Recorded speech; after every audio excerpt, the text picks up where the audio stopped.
Despite the fact that we are recommended to only consume 5 grams of salt a day, which is about a teaspoon of salt a day, we are still consuming too much salt. And what is even more shocking is that we don't realize just how much salt is in the foods that we eat. That is why today we're going to be talking about salt. We're also going to learn how to read how much salt is in our foods, and then we'll end off with some tips on how to cut down on the amount of salt that we eat. Hi everyone, welcome back to my YouTube channel. As you all know, today we're going to be talking about salt.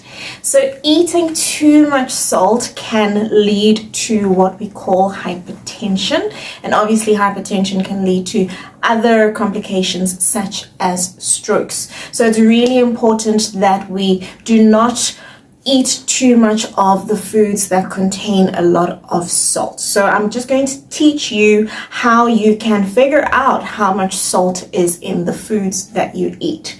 So it's very important, once again, that we learn how to read the nutritional labels on our foods. So if you check the ingredient list, obviously you need to look out for the word salt, but another way of calling salt is sodium. So if there are any words with the word sodium in it, then it should tell you that it's another word for salt. So tip number 1 is to read the ingredient list. If the first 3 ingredients contains either salt or the word sodium in it, then it's most likely very high in salt and you should rather avoid that food.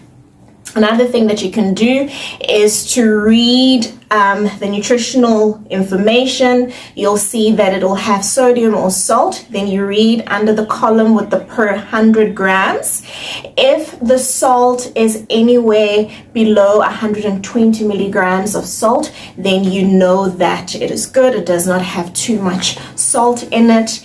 If it contains anywhere between 120 milligrams or 600 milligrams of salt, then that is considered as a moderate salty food. So it's something that you should consider or rethink purchasing that food item. And then lastly, if you see that it's anywhere above 600 milligrams of sodium or salt, then you know that it contains too much salt and you should rather not purchase that food.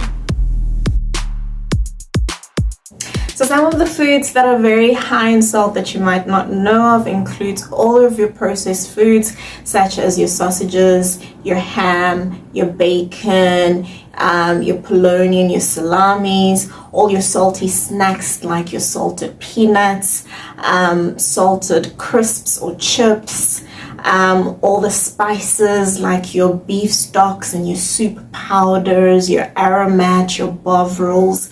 All these things are very, very high in salt.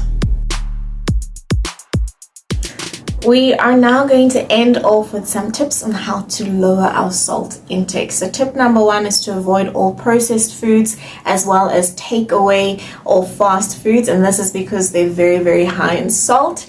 Secondly, typically whenever we cook, we tend to use a lot of spices and beef stock like your Maggi cubes and your ongas, but instead of using those types of spices which are very high in salt, let's rather use natural flavourings and herbs such as ginger, garlic, onions, herbs, and even typical African spices like your prekese, your hwentia, your nkitinkiti, and all those things are great ways of adding flavor to our foods without increasing the amount of salt that we put in our foods. And lastly, the last tip is to avoid salty snacks. Instead of salty snacks, rather go for things like a fruit or a whole grain snack.